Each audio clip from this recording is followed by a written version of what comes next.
What happens when a man destined for greatness chooses to forsake his own ideals and instead becomes a god, borrowing the beliefs of others? Nagato, as a member of the Uzumaki clan, was born into conflict and tragedy. His story begins with loss, the murder of his parents during the Second Great Ninja War by Konoha shinobi.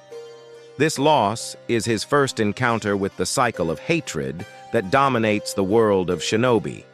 His immense chakra reserves, along with Madara's Rinnegan, set Nagato apart as someone destined for greatness. However, as we'll see, this potential is manipulated and twisted over time. His early life revolves around pain and suffering, a crucial foundation for what he later becomes. The key element of Nagato's story is his bond with Yahiko. They, along with Konan, form a trio of war orphans. Yahiko stands out as a leader, brash, determined, and unwavering in his conviction that he can change the world. Yahiko's dream is one of world domination, but not for personal gain. His vision of domination is a means to an end, a world where no one else has to suffer the way they did. Nagato, already a passive and impressionable child, naturally clings to Yahiko's strong will. Yahiko is his emotional anchor, the one who gives him purpose in a world of chaos. While Nagato possesses the power, it's Yahiko who gives direction to that power. As the group meets Jiraiya, Yahiko's drive and belief inspire Jiraiya to take them under his wing, to train them, so he could protect those he loved and change his war-torn nation. But Yahiko had a different look on peace. But I don't think that this war will last much longer. I'm confident that by the time you are all grown up, there will be mutual understanding and peace will finally— No, that's not fair! Huh? All of us have lost our whole families to this war. For mutual understanding, they have to go through what we did. That's what sharing the pain is, right?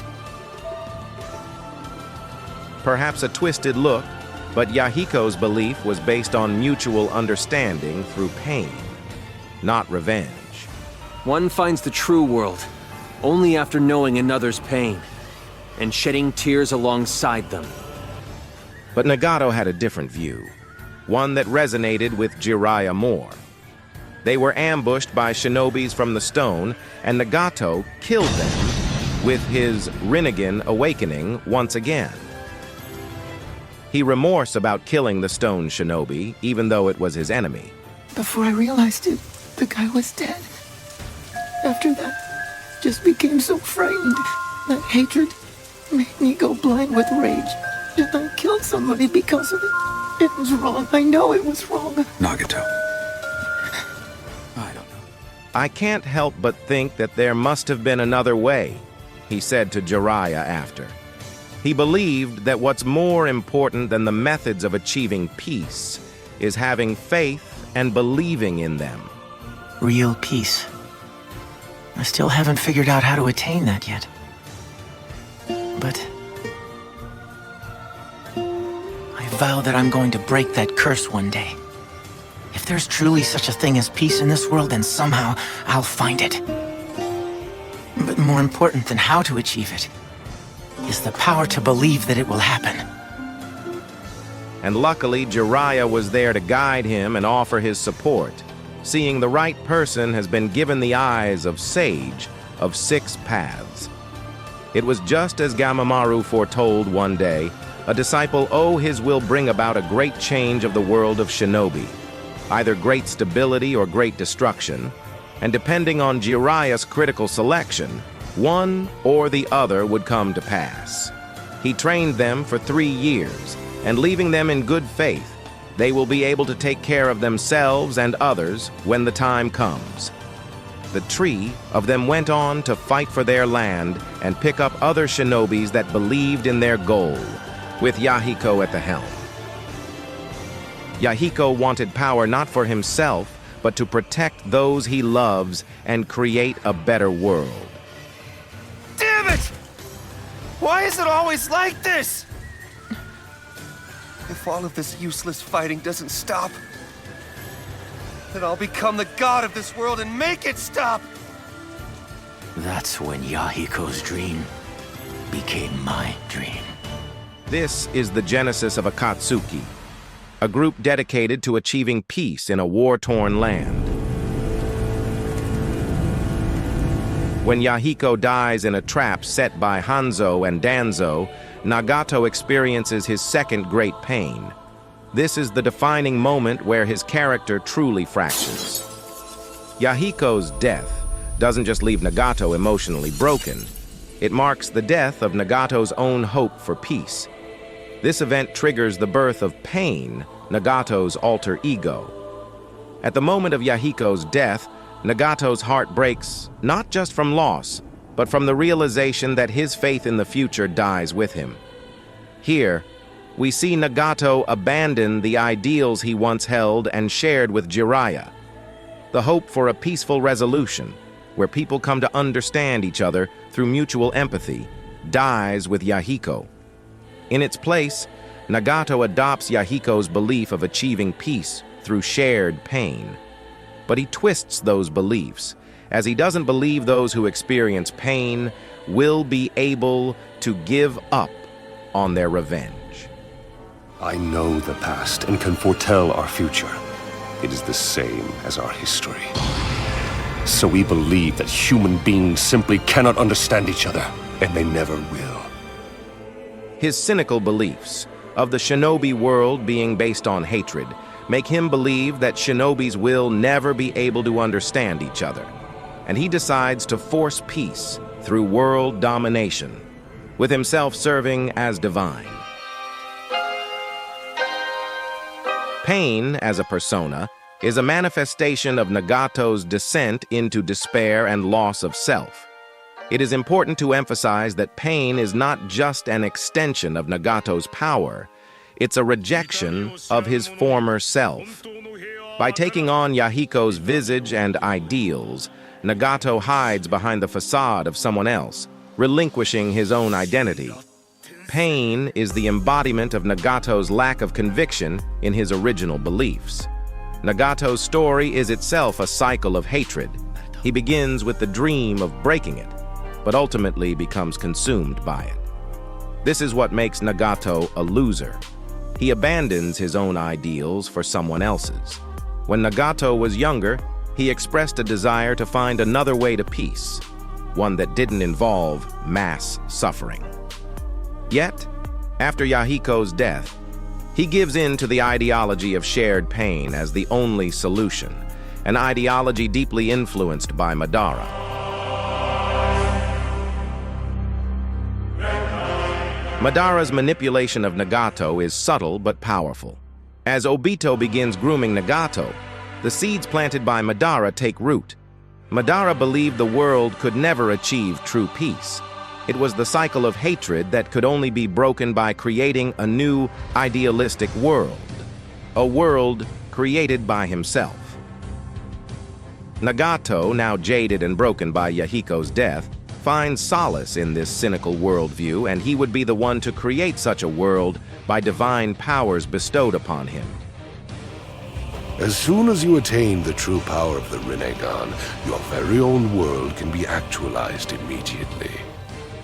In his weakened state, Madara's philosophy of control and dominance becomes a tempting path for Nagato, as he loses trust in his own ability to find a solution. I shall wait here at the same time each day. You will eventually realize it too.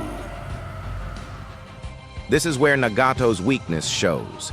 He allows himself to be influenced by Madara's philosophy of control and manipulation. Instead of standing by his original beliefs, Nagato becomes a puppet of Madara's ideals, further emphasizing his role as a tragic, misguided figure who never found his own answer. Yahiko and Naruto share important similarities. Both are charismatic leaders with strong convictions. While Yahiko believed that pain was necessary for peace, Naruto believes in the power of understanding without the need for widespread suffering. Yahiko and Naruto, despite their differences, are strong because they refuse to be influenced by others. Yahiko may have had a flawed belief system, but it was his own. Naruto's strength lies in his ability to endure pain without losing faith in his beliefs.